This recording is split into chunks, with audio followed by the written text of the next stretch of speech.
We choose to go to the moon. We choose to go to the moon in this decade and do the other things, not because they are easy, but because they are hard. Now, at this point, I would look across the studio and I'd say, well, there we are, we're playing his tune and here's Howard Parkin in the studio. But that's not happening tonight because I've always wanted to see what the observatory is like. So, Howard very kindly agreed that he would meet me up there and we would record an edition of the programme, having a walk around the observatory where Howard would explain to me everything that is there. And that is what I bring you tonight on this month's edition of the Manx Sky at Night. Howard Parkin and I are taking you to the observatory. And should you wonder where it is, I tell you everything is covered. We'll tell you exactly how to find it. Everything is covered. But right now, we've parked our cars. Howard has unlocked a couple of doors and we're in there. And here we are in a really cosy little room, beautifully equipped with comfy chairs. And I'm looking at a couple of telescopes, a couple of screens, lots of technical equipment, overhead projector. Howard, this is not how I expected the observatory to be. I didn't think it would be so well resourced. To be fair, it's down to what you can afford, but we were so fortunate to get the funding. And what we wanted to do was replicate where we met in Douglas, in a room that would be comfortable enough to have meetings in the middle of the winter. We know what the Manx weather's like, so what we've done, we've got full central heating, we've got a kitchen, we've got all the business for doing meetings, and of course, added bonus, of course, is we've got the telescope upstairs, which we can use for observing when there's something to see, or just on a clear night when lots of people want to just look through the telescope at the features of the night sky. And we will explore that in just a moment. So does the Society meet regularly here? We meet on the first Thursday of every month. That's meeting for members, but guests can come along. They have to pay £5 to visit. And then we do also have a social night once every month as well. And we are arranging visits for groups and adult groups, children's groups or whatever. Of course, COVID messed us all around an awful lot. And we're about to start doing our open evenings again. Our open evenings at the observatory when we can actually invite people to come to the observatory, pay a small price for a ticket, maybe £12, something like that. They get a cup of tea, a cup of coffee, a talk by myself or one of the other members. And if it's clear, we'll look for the telescope. But you know, it's not just about looking for the telescope this site. This site is a great place for naked eye observing. So what we would normally do, if we've got 40 people, say, which is a company we take 40 people, we can take about 80, I think our fire certificate is for. But say we've got 40 people, 20 will go upstairs and look for the telescope, add different features, because you've got to queue up to wait. You're all looking at the planet Jupiter, you've got to wait your turn at the eyepiece. The other 20 will go outside, and again, myself or someone else will point out the features in the night sky. Then we swap over, have a cup of tea and do it all again. And I would imagine then that the Astronomical Society is made up of people like yourselves who all know their way about the sky. All walks of life. Now, this room looks to me like there's a divider across it with another room behind it. So why is the back part of this meeting room closed off? It's a very good question. What happened, the original telescope was built by Henry Soper on this site. And you see that big concrete pillar there, the white bricks? Yeah. He dug right down to the bedrock to anchor the telescope because the slightest movement on a telescope disturbs your viewing of it. So he made sure the telescope was really rigidly rooted to the rocks of the Isle of Man, if you like. So when we decided to build the observatory, we wanted to have more room because we wanted to be able to have a club room like you've just described. So what we've done, we've extended that concrete pillar up so it actually meets the telescope at the top of the stairs, which we'll talk about in a moment. And what we needed to do was partition that off because we don't want any heat in that area. Because if you do, you know, like you look at a radiator when it's on, if you can afford to turn your radiators on, and you see the heat shimmering up and disturbing the sky, it wobbles. Well, you do that with a telescope above you, you're going to destroy what you're trying to look at. So we don't use that room for anything other than meeting extension if we have lots and lots of people here, or for storage. So this is the club room where we meet, and it's comfortable and centrally heated. That is basically the storeroom, but it's also used as an overflow room. That's why we've got the sliding doors. We've had barbecues up here, we've had star parties up here. I must tell you of one tale, true tale of this about this observatory, 2012. And it was the year that the space shuttle crew were invited over to the Isle of Man with Nicole Stott. And so they are actually honorary members. Chris and Nicole are honorary members of our society, which we're delighted about. So they came up to the observatory after doing Tynwald a few days earlier. They came up to the observatory. And it happened to be Chris's birthday, so we gave him a birthday cake, and we had a lovely night with the astronauts and their children and quite a lot of society members. So we sat here. It was a lovely, beautiful summer's evening. We put the telescope into operation. Even though it was daylight, you could still find the planet Saturn in it. So we put Saturn in the eyepiece of the telescope. And I just mentioned to them all, I was chairman at the time, I mentioned to all the guests, I said, if you're interested, we've got Saturn in the telescope at the moment. Nearly killed in the rush. Astronauts who've been into space, who've seen everything you can see in the skies, they wanted to see Saturn through our telescope. And they were as blown away by the view of Saturn as I am still to this day. It was a lovely summer's evening. It was a most spectacular evening. There's photographs on the wall over here you can see of the astronauts with us. So here we are, Howard. We've come upstairs, red lights up the staircase so that it doesn't disturb our night vision. That's correct. And here we've got the most amazing sight, a telescope more complex and bigger than anything that I have ever seen. This is obviously a professional telescope. Almost certainly. This is a 16-inch Cassegrain reflector made by a company called Mead. It's the state-of-the-art. We bought it about 20 years ago, admittedly now, but it's still the state-of-the-art sort of telescope. It's by far the largest one, I think, on the island. I don't think anyone's got a private observatory one of these in. And I often say to people, the best ever description you'll get of a telescope is it's a bucket. It's a light bucket. The bigger the bucket, the more light you can collect, the more you can magnify it and get the results. So that's what we've got here. It's a 16-inch telescope. It's fully computer driven. And if you give me a moment, I'll switch it on and we'll let you hear what it does when it gets moving. Because it's got all kinds of eyepieces and... It has one eyepiece, but we can change the actual eyepiece to give us a different magnification. If you're looking at something like the moon, you use a low magnification because obviously it's a much bigger object. But if you're searching for something like a galaxy, a distant galaxy or a star or something, then we use a different eyepiece. So we have about 10 or 15 different eyepieces we can use on this, but they all look through one end of the telescope. We have up here a small finder scope, which I appreciate listeners can't see. There's a little tiny telescope on top we can use to line things up.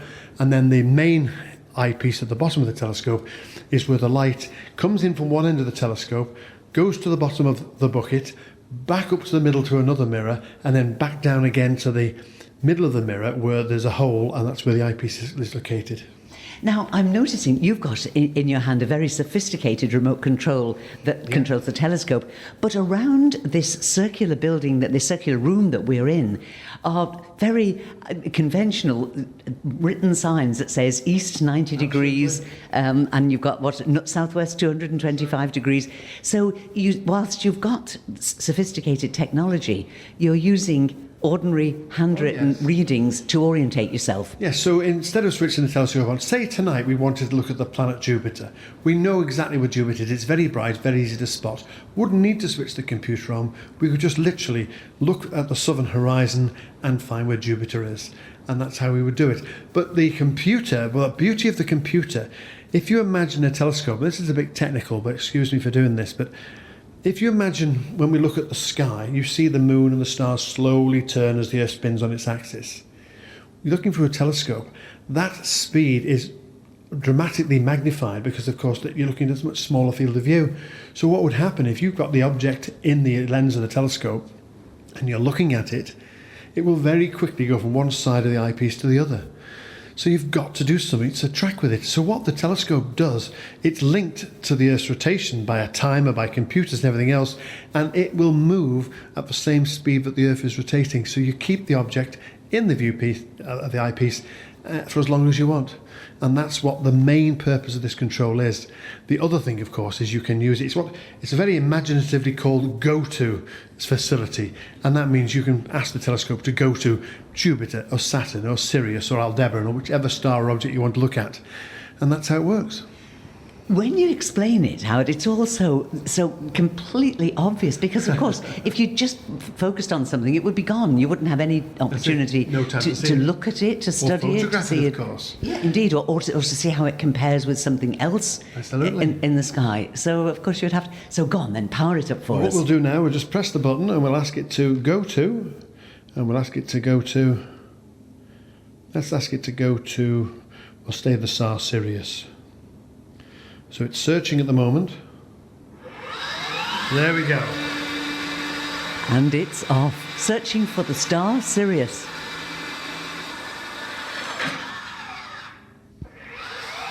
So what it's done now, it's gone round in what we call azimuth. It's gone round the horizon, and now it's pointing up in altitude. It's an alt-azimuth mounting, altitude and azimuth. So it's gone round, and now it's going up. There is something absolutely fantastic about standing here next to this telescope, and it's searching for things that we just talk about in the studio so often. Yeah. This is from my point of view. You've course. seen this all the time. But suddenly the whole thing becomes real. So it's all very well for the telescope to rotate around and get itself into the right place. But this is a domed building that we are in. Absolutely. So what happens next? Well, basically what we can do now is, depending where the object is we're looking for, if you just let me adjust the telescope ever so slightly for us to make it a little bit easier to show you.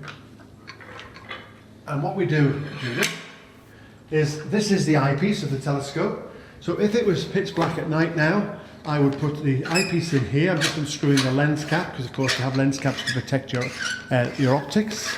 We unscrew that, and we look through that area there, and that's where we'll see whatever it is we're looking for. And the reason that we can focus this is because the domed roof actually has to open so that we can then see the sky. It's a dome over the whole of this upper floor that we are in, but it's just one section that actually opens, isn't it? You could have the telescope outside, of course, but then it's open to the elements and everything else. And whilst we're not worried about the rain when we're observing, because obviously the sky's got to be clear, what we do, we just open the dome a little bit, which I'll do in a moment for you. And when we do that, we look through this slit in the dome, which actually was manufactured. When this building was built, it was made to be 1 metre wide.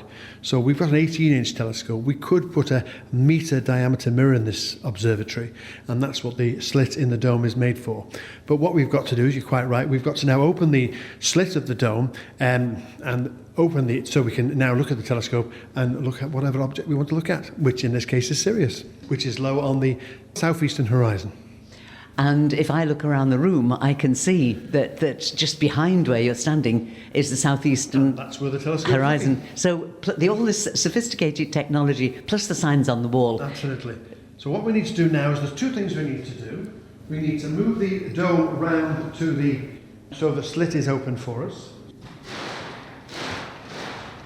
This is done by a series of ropes and chains. To be fair, the actual rotation of the dome is done by hand, Yeah. because the time it takes to transit across the slit of the telescope is long enough that it doesn't matter for us.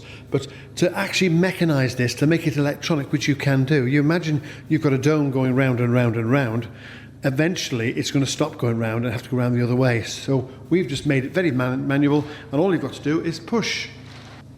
Believe it or not, even in this environment here in the Isle of Man, we do get the occasional bit of a breeze, don't we? So what we do is we chain it down or tie it down so it won't move in the wind, because it has moved in the wind on occasions. So basically it's on rollers. If you look under here, you can see a greasy half dome thing that is greased, and it moves very smoothly. I'm moving it now and you can't even hear me moving it because it makes no noise. And we've turned it round now, so we're facing the direction of southeast where Sirius is. The telescope is looking straight at it, and away we go. The thing that impresses me here, Howard, is that you've got obviously a resource that is much loved, that you've worked out very much so. all the procedures, and everything is perfect. There is nothing out of place. There's no mess or untidiness everywhere. It is obviously done by people who really, really care about what they're doing. They understand what they're doing. It belongs to the Isle of Man Astronomical Society, which I'm the vice chairman of at the moment. We were established in 1989, and it's a wonderful human interest story, because we used to meet. Originally we met at the Craignabar Hotel, and then they decided to refurbish it, so we had to leave. We then went to the Quarter Bridge, and the room flooded. We had to leave. We then went to the Falcon Cliff Hotel, and they changed it to offices. We had to leave. We then moved to the Auto Club in Hill Street, and this was about 1997. And we were having a meeting one night, and we were talking about, we had the offer to buy the fields that the observatory sits on, where an old observatory used to sit, belonging to one of our members. A chap called Henry Soper was a very prominent amateur astronomer, very well renowned in the world of astronomy. He built an observatory on here some many, many years previously, and unfortunately it gave way to the elements. It blew away and got damaged.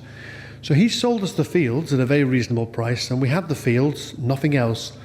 And we were talking about it would be great to put a proper telescope and an observatory on this location. A gentleman by the name of Colin Hill, who I hope he doesn't mind me naming him, he now lives in New Zealand, said, "I'll build you an observatory." And we all fell off our chairs, as you can imagine. And Colin was true to his word. Colin, who had made his millions in carbon fibre technology, actually put his hand in his pocket and built us this building. He didn't give it to us. He's a very astute businessman. He realised that he wanted to make sure he was getting an investment that would be used by the people of society and beyond. So it was given to us over a period of 10 years. It's been erected here on this site since about the year 2000. And here it is. And we've just had to spend quite a bit of money refurbishing it because we had a problem with one of the slit I mentioned a moment ago. One of the rollers corroded and actually fell off, and so we had to do some major surgery on it, and that was done over the last 3 months or so. As you can see around, we've fully carpeted now. We've got red lights on the floor and everything else, so you don't affect your night sight, as you mentioned earlier. And here we are, and it's now being refurbished, and we hope to be able to use it for many more years to come for the benefit of astronomers and the society in general. Well, I'm sure that you will, Howard. But the thing is that it's not, obviously, it's eye-catching because you see the dome as you're approaching from quite a distance away, and you think, this is something a little bit different on the Manx landscape. But it's been very cleverly designed because it has to be said, this is quite an exposed spot. It has to be. Very exposed here. To make it good for observation. It's remote, it's quite exposed. And the fact that it has stood for, 22 years? 2 years now, yeah. And it's the work that you've had done, it's not bad that it's lasted for this long before you had to have that work done. We were very pleased. I mean, it was a bit of a disaster when this happened, and we realised that we would have to invest time and labour, and credit to all the people who helped refurbish it. There was the Laxey Mines research team, Pete Geddes and his colleagues. They helped us enormously, as did the scaffolding firm and everybody else. We got lots of great help. It did take us about 3 months, but now it's done, and as I say, we're seeing the benefit of it now, and it's great to welcome you here. Well, this is the programme we've always dreamed of making, isn't it? For years we've wanted to do this. We must make a programme at the observatory, and I have to say, it isn't a bit, not a bit how I imagined it. To be honest with you, it's much more luxurious than I thought it would be. I thought, to be truthful, we'd be in a kind of almost a barn type building with some way of the roof opening, and just that's it. But even on a poor night, I mean, poor weather-wise, you could have a good night up here, couldn't you? There would be something that you could see, wouldn't there? If it's cloudy, obviously we can't, but we do have social meetings here. We've had hot pot suppers here. We've had visiting groups here. The weather is not the best in the Isle of Man, but I must just tell you a lovely little story, because the weather does play a major part of our endeavours. And I've mentioned before about how we now chain the dome in position so it won't blow with the wind. But some years ago, Dave Story, who used to be our chairman, was up here. He does a lot of observing. He spends hours up here doing observing. He came up here one night intending to do some observing, and the dome had frozen. The dome had frozen in the ice and the snow, and he couldn't get the dome to move. So he came up to do some stargazing and couldn't do it. And another time we had a heavy snowfall, and not very often we get heavy snow in the Isle of Man, but the snow is about 5 feet thick around here. We couldn't even get towards the dome. But that's rare, and we do get some really good nights, and it's worth every minute when we get up here. Just standing looking at the telescope from this angle, what diameter is it then? 18 inches, and the mirror at the bottom is 18 inches, so the actual tube is 18 inches. And for the benefit of listeners, we're looking at a tube that's about 1.5 meters long. But that means that the focal length of this telescope is about 4.5 meters, because, as I mentioned before, the light comes in one end, hits a mirror at the bottom, bounces back up to the top, so it's a second 1.5 meter, and then back down again. So it's 3 times the focal length of the size of the mirror. That's very roughly how it works. And it makes it easier to get your eye to the eyepiece, because if you imagine you've got a telescope that's looking at something on the horizon, you're going to have to be standing on a big ladder to look through the eyepiece. So this gives us the added advantage. It's what we call folded optics. And this is the classic type of telescope that most astronomy societies or interested amateurs would have in their observatories, be it a dome like we've got here, or the other famous type of observatory is what we call a run-off shed. And basically it's a shed with a roof on rails that you just slide on and off. It's got rails and you just slide the roof off. That is a typical amateur observatory, but of course a dome is much, much better because you've got 360-degree view, and from this location where we are, there's nothing to obscure our horizons. And I suppose there's a very strict ritual about putting everything to bed here. Oh, yes. The first of which is we make sure we close the dome. So we'll just give me a moment and we'll do that. It's a bit noisy, I'm afraid, Judith, but... Go on then. Just 1 second. Here we are as Howard takes the controls being two huge chains, and down comes the observing aperture.